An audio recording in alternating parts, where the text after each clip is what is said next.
Okay, so today in the world of Diablo 4, we've got a pretty big update surrounding endgame discussion. Blizzard just released a brand new video titled Into the Endgame, which basically offered a surface level introduction to a few of the endgame systems. Some of this video gave us bits of new information and gameplay, things that we hadn't seen before, but frankly, a lot of it omitted a ton of details and things that Blizzard has talked about before, and also stuff that we've learned through various leaks. But I think what's more here is that there were a few oddly contradicting parts of this showcase compared to some of the stuff that's been discussed recently, at the very least, which has led to some confusion and concern from a lot of the community. I mean, just taking a look at the video's dislikes, it's at about 50% right now. So clearly some negative feedback here that Blizzard is getting around this video discussing the endgame. So I want to dive into some major points here and talk about a bulk of the interesting stuff in the video. But first, let's touch on stuff like the respecs. They recently talked about the fact that respecking wouldn't be prohibitively expensive. They've kind of gone back and forth on this. Initially, they were talking about that they wanted it, the spec that you chose to potentially get to the point where you'd want to re-roll and level a new character if you wanted to try different specs. But they seem to have reined back in on that, where recently saying that it wasn't going to be inconsequential, that you would have to think about sinking in the gold to respecking. Well, in this video, in a few frames, we saw that respecking points eventually could cost as much as over 100,000 gold for a single skill point. And bear in mind, the account that they were showcasing this on only had 2.6 million gold. So 100,000 gold per skill point adds up pretty darn quickly. You respend 20 skill points, there's 2 million out of that 2.6 million. Obviously, what we don't know is if this account was an actual played account, if that amount of respec cost is comparative to how much gold you would get when you are leveled up to that point, or if this was just an account that they entered a few numbers, threw some gold onto it, and then just to showcase this respec. We don't know that, but 100k seems like a lot for a single skill point, and again, this would be contradicting the idea that it's not prohibitively expensive. Another thing to keep in mind too is it is quite possible that the footage that they got for this video could be from an older build between the time where they wanted it to be prohibitively expensive and where they are maybe planning to go in the future with it not being prohibitively expensive. So there's one thing that was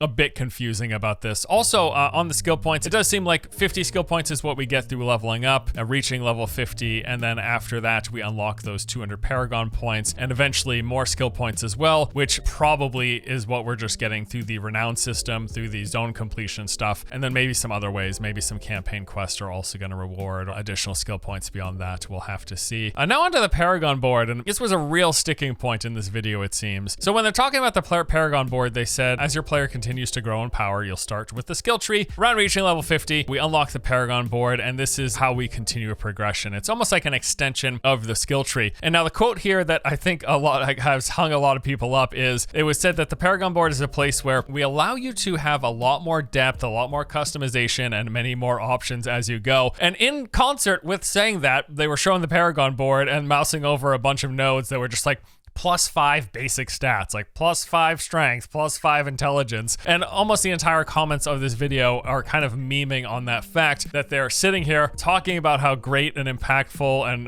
customizing this Paragon board is, and showing like the most basic stat increases, the stuff that we really don't care about, the stuff that is frankly fairly inconsequential, or at least not particularly exciting when it comes to character building, having these very minimal stat increases. Now that said, that is the stuff that doesn't matter on the way to the stuff that should matter, and specifically I'm referring to things like the legendary nodes as well as the glyph system. So we know legendary nodes are a thing, kind of similar to legendary aspects, but on the Paragon board. And it looks like we'll be getting, I don't know, maybe somewhere between 5 or 6 nodes are going to have these. So it's almost like having a full set of extra legendary gear, depending on what particular legendary nodes we go for in the Paragon boards. There was a brief moment, couple of frames, where they highlighted over one of this. It was called Cheap Shot. This legendary node made it so that you would deal 5% increased damage for each nearby enemy that is crowd controlled, up to a total of 25%. So if you had 5 nearby CC'd enemies, you could do 25% more damage, which, you know, it's another one of those things that just is like a percentage increase to damage when a certain condition is met, which is fine. It's another way to tailor your build. If you have a CC build, maybe this is a node that you go for. Although ideally, I think a lot of us, I know for me in particular, I'd like to see some more interesting nodes. And I think it was just a kind of a misstep on their part. They didn't show more of these. They showed briefly just for a frame. They weren't even focusing on it. It like came by in passing as if it was like accidentally included even. It was clearly not meant to be the focus of that shot of the video, but regardless, we saw it briefly, but most of the time when they were showing us the Paragon board, they were showing us the lamest part of it, the path that you take in between the stuff that you actually care about being those legendary nodes. So I think that was just, I don't know, the editor's fault, or maybe they just didn't want to spoil too many of the legendary nodes, but I think they should have showed it, really. But then there's also the glyph system, and I think this stuff is actually pretty interesting, where basically you've got glyphs that you're putting on specific nodes, and when you do, depending on the power of the glyph, like there will be magic glyphs and rare glyphs, increased in rarity, and they have different radius sizes in which they extend out and provide some additional boost. So for example, we've seen some of these, like there was the rare exploit glyph, which is said to have a medium radius. We don't know what small, medium, and large means here in context of how many nodes it expands out to, but whatever that means, for every 10 dexterity purchased within the range of this glyph, you deal 13.5% increased damage to vulnerable targets, and it also grants a 40.5% bonus to all nodes within range. So this glyph system, I think, is really interesting in conjunction with the legendary nodes. And again, all of those tiny little plus 5% basic stats in between, it's really just the garbage that you move through that, yes, it's going to help your character a bit, but you don't really care about it that much.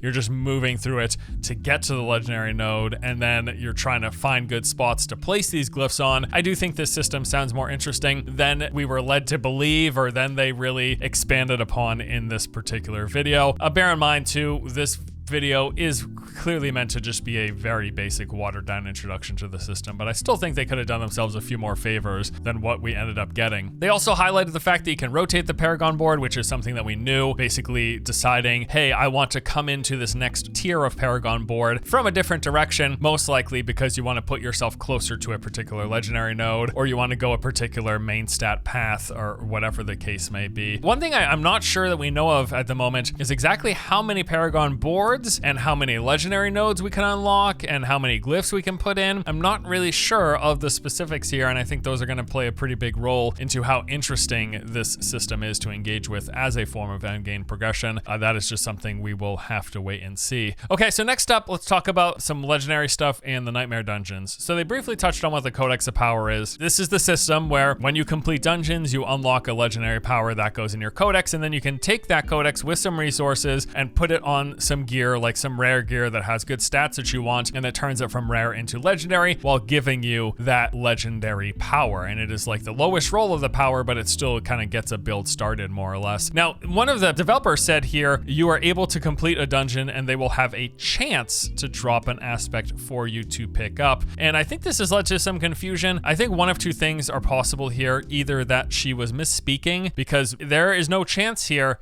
the dungeons drop the aspects. That has been the case in all the betas. That is what they've said. They haven't implied that they're going to be changing it to like a random % chance to get an aspect. People have been speculating that might be the case based on her wording. I think it's either the case that A, she misspoke, or B, when she says there's a chance for completing a dungeon to give you an aspect, maybe she's referring to the fact that I believe there will be dungeons in the game that don't have aspects. So maybe she doesn't say like every dungeon completion gives you an aspect, because eventually we'll start coming across dungeons that just don't have an aspect as a reward. I think that might be what's going on here, but who knows? Maybe they changed it to a random % chance. I'm not expecting that to happen. I think that's speculation. Next quote here, we'll enter the dungeon with a found sigil that alters the playstyle and intensity of the dungeon. They said that they are more difficult, have additional objectives, and they also have affixes, which add a degree of difficulty. And then one dev said that one of their favorite affixes was called the Hellgate, where occasionally portals would open up and pour out monsters not native to the region. It's kind of funny that they specified not native to the region, as if it matters, as if anyone cares. Like if I'm in a dungeon that's full of zombies and, oh, some fallen are coming in, wow,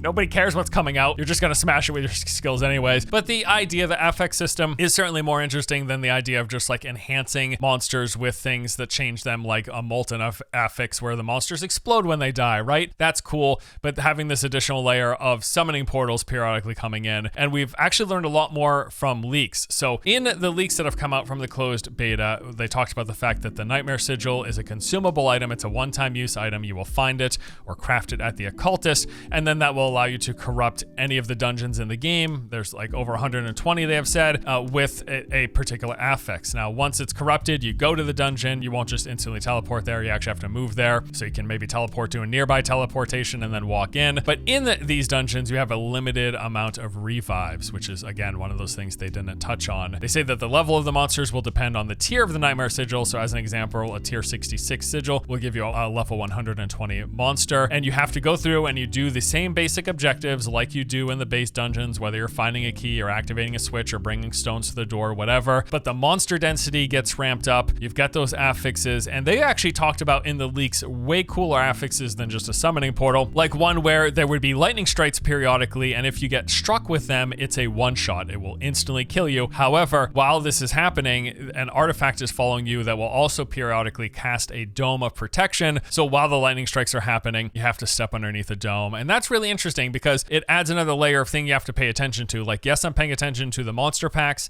how I engage with them, how I try to survive and kill them. I'm also paying attention to the objectives, finding the keys or whatever. And then with the nightmare dungeons, besides the monsters getting stronger and there being more monsters, now I got this random lightning strike that I have to protect myself with a dome. And I think there's a lot of potential of things they can do here that's way more interesting than just a summoning portal. Once more, they kind of doing themselves a disservice with the things they're choosing to focus on in this video. The Hell Tides, they touch on these as well. They say you go into Hell Tides areas, they're going to be more powerful monsters. By killing them, you find special shards used to purchase special caches found in those Helltide areas. They also talk about how the zones change visually, things get darker, and meteors fall from the sky, these actual things that can damage you. Through the endgame beta leaks, we have learned a lot more. We learned that it's fairly large areas that get corrupted. The whole map will show you in a large red swath where the Helltide is, and this adds new monsters as well as these bosses, like there are large roaming named bosses that may even require a group to defeat, and that you're specifically getting these things called cinders. You use those cinders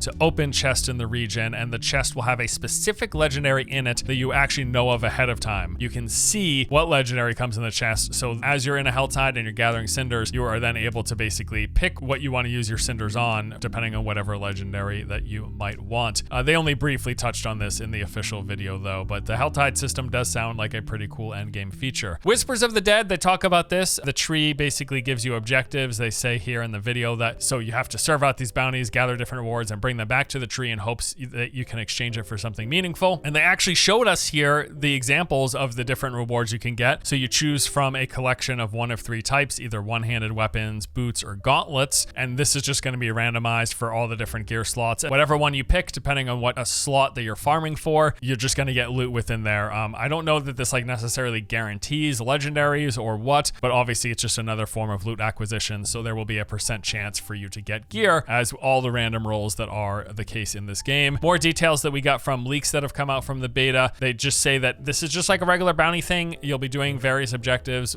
It could ask you to do a dungeon, open world events, complete a world bosses, do some PvP bosses, do some PvP altar conversions. Basically anything that you can do in the game normally, there can be a Tree of Whisper task associated with it. So you go out, you do the task, and this rewards you grim favors. The more rewarding objectives are displayed differently, so there'll be like a deeper red color associated with it, and that these objectives are daily gated. So you can only basically do so much in a particular day. Also, we got to see some PvP footage. It's always cool. I'm happy to see new PvP footage, and we did see some of that, and they briefly touched on how the system works in the endgame video. So PvP, it's happening in the Fields of Hatred. We have learned that it looks like the game will be launching with 2 Fields of Hatred areas, and you go out there, farming PvE stuff as well as farming players will reward you with shards, but the shards themselves are useless until they are purified. So you got to go to these purifying areas. When you're doing it though, basically the whole zone or some wide circumference of area of players nearby are going to be made aware that this is happening, and this is what is meant to kind of